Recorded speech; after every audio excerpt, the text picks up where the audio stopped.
আমরা যখন একটি ভ্রূণ বা শিশু নষ্ট করি তখন একবারও ভাবি না যে যেই ভ্রূণ কিংবা শিশুটিকে নষ্ট করছি তার পরিণাম কতটা ভয়াবহ হতে পারে। যে নষ্ট করেছে তার তো মৃত্যুও হতে পারে, কিংবা তার চেয়ে আরও ভয়ঙ্কর যন্ত্রণা নিয়ে তাকে সারা জীবন বেঁচে থাকতে হতে পারে।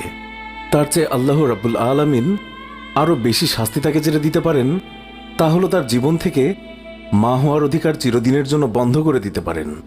কিন্তু মানুষ প্রতিনিয়ত তার গর্ভে বৈধ বা অবৈধ ধারণ করা বাচ্চাটিকে নিজের লাভের কথা ভেবে নির্মমভাবে নষ্ট করে ফেলে।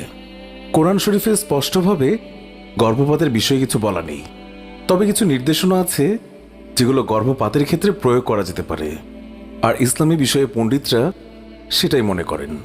কেউ যদি মনে করেন যে আগত শিশুকে লালন পালন করা তার পক্ষে হয়তো সম্ভব হবে না এবং সেই ভয়ে ভ্রূণকে মেরে ফেলেন, তাহলে সেটি মহাপাপ বলে